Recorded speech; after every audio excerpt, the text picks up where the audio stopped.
a la clase 2 de Matemática 4. ¿Qué tal? ¿Cómo les va?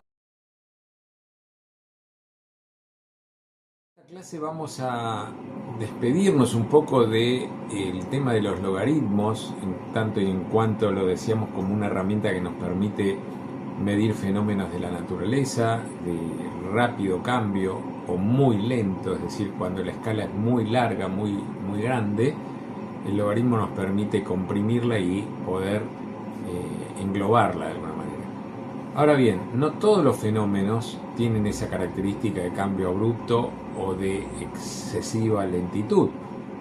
Veamos, por ejemplo, algunos casos.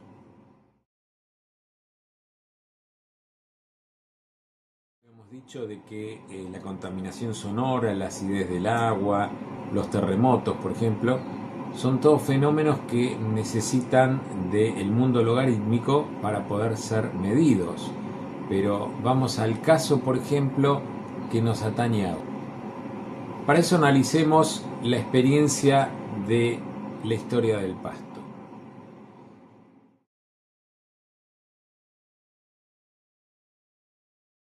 Imaginemos que eres un granjero que estás observando cómo crece el pasto en tu campo después de una buena lluvia. Al principio el pasto parece crecer a un ritmo constante, añadiendo unos pocos centímetros cada día. Si lo medís cada día vas a notar que la altura aumenta de manera bastante regular. No es entonces como el sonido, donde un pequeño cambio en la energía produce realmente un cambio importante en lo que escuchamos. Aquí un poco más de tiempo se traduce en un poco más de altura, es decir, este tipo de crecimiento donde la cantidad aumenta en pasos regulares o proporcionales es un ejemplo de un fenómeno que no sigue un modelo logarítmico. Entender que el pasto crece de forma lineal o casi lineal en sus primeras etapas ayuda al granjero a saber cuándo es el mejor momento para cortarlo o cuándo estará listo para que los animales pasten. ¿Qué esperamos aprender en esta clase? Bueno, a identificar y reconocer fenómenos y situaciones cotidianas que no siguen el comportamiento logarítmico, comparar y contrastar las características de los modelos logarítmicos con otros tipos de modelos, como el lineal, el exponencial, etc. Analizarlo gráficamente, ver las diferencias de esos fenómenos, desarrollar la capacidad de clasificar un fenómeno dado como logarítmico o no, y aplicar el pensamiento crítico para determinar la pertinencia de usar un modelo logarítmico en una situación particular.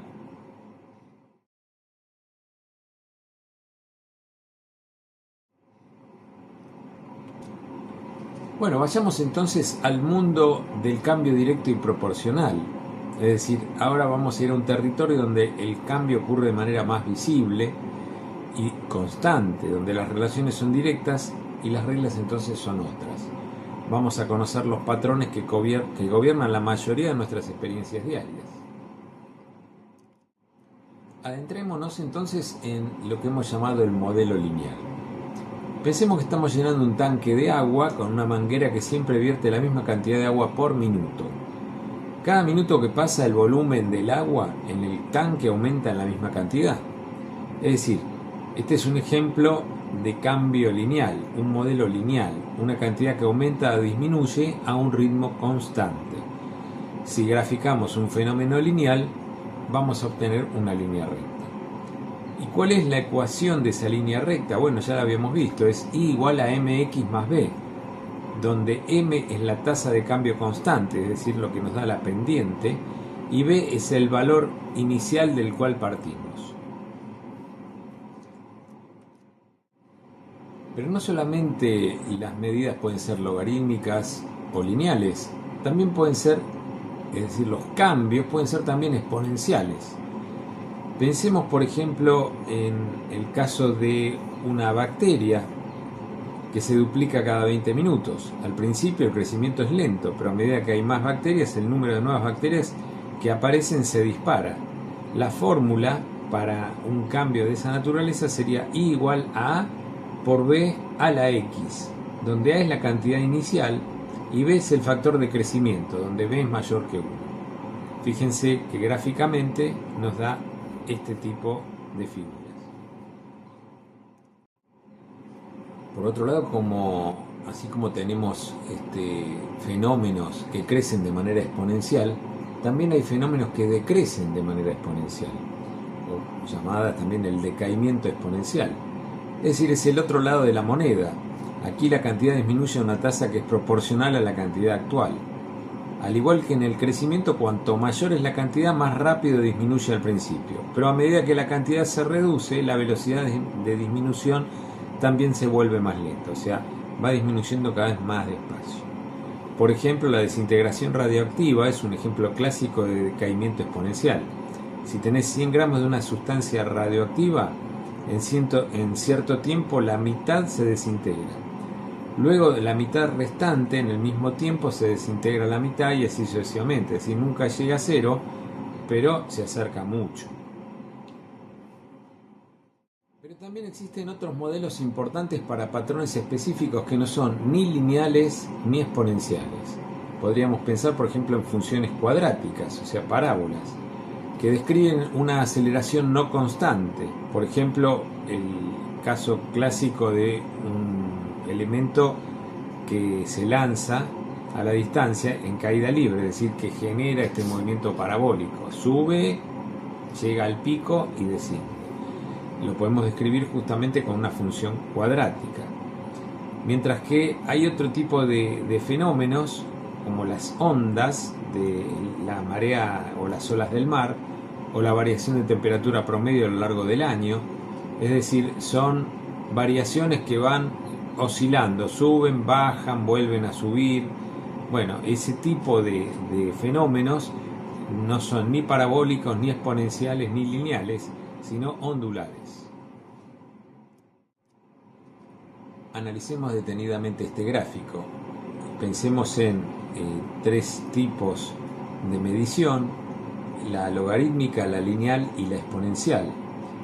La idea clave de cada tipo de medición sería que en la logarítmica la comprensión de la escala mide órdenes de magnitud. En cambio, en la lineal el cambio es constante y aditivo, se va sumando, mientras que en el exponencial el cambio no es constante, es proporcional a la cantidad actual y es multiplicativo.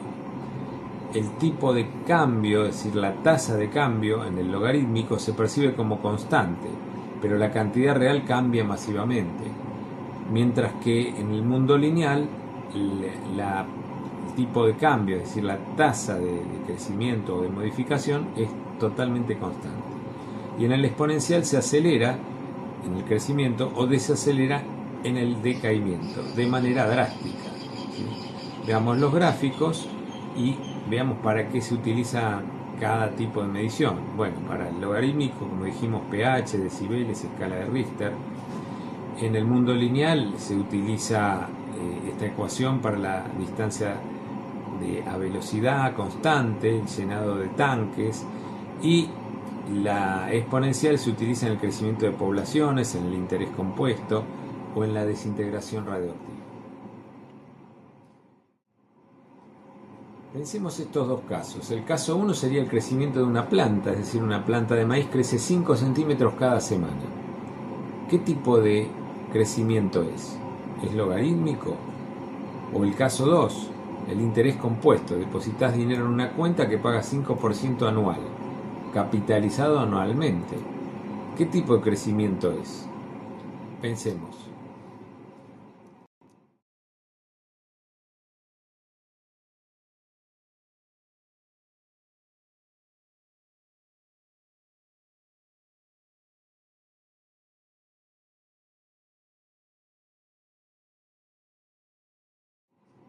Bueno, ya hemos pensado, seguramente ya nos hemos dado cuenta en el caso de la planta que no es logarítmico ese crecimiento, sino que es lineal.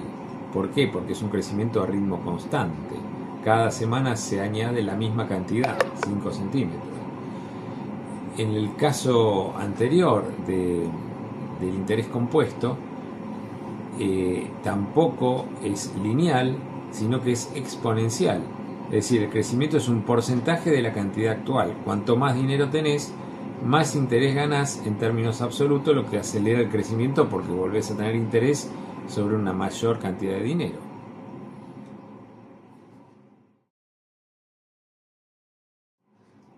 Pensemos estos dos casos ahora. La temperatura del día, es decir, la temperatura a lo largo del día sube hacia el mediodía y baja por la noche.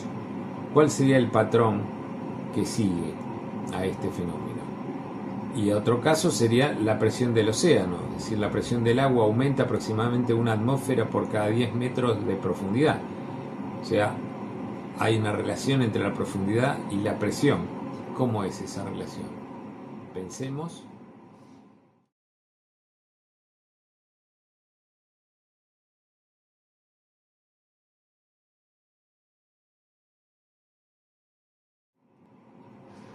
Bueno, seguramente también llegaron a la misma conclusión, ¿no es cierto? La temperatura va a seguir un patrón repetitivo y ondulatorio. ¿Por qué? Porque sube la temperatura, llega al máximo, al mediodía empieza a bajar, se enfría hasta que al día siguiente vuelve a subir, es decir, es cíclico. Y si es cíclico, ¿qué vamos a utilizar? La formación o la lectura de instrumentos con trigonometría. Mientras que en el caso de la presión, que aumenta de manera constante con la profundidad, va a ser lineal. ¿Por qué? Porque va aumentando siempre la misma cantidad a medida que aumenta la profundidad. Por último, el frenado de un auto. Si tenemos que un auto frena y su velocidad disminuye de manera constante, es decir, desacelera en forma constante hasta detenerse, ¿qué tipo de modelo vamos a utilizar? Bueno, claramente el lineal, porque estamos diciendo de que está desacelerando de manera constante, a velocidad constante. De modo que con estos ejemplos vamos viendo la utilidad de cada tipo de medición. Bueno, hemos llegado al final de esta clase. La idea es que nos haya quedado claro que no hay un solo patrón de cambio, sino que la naturaleza nos ofrece distintas formas de variación, logarítmica, exponencial, ondulatoria, lineal, y que en cada caso tenemos que utilizar la herramienta adecuada. Bueno, espero que les haya servido y nos vemos la próxima clase.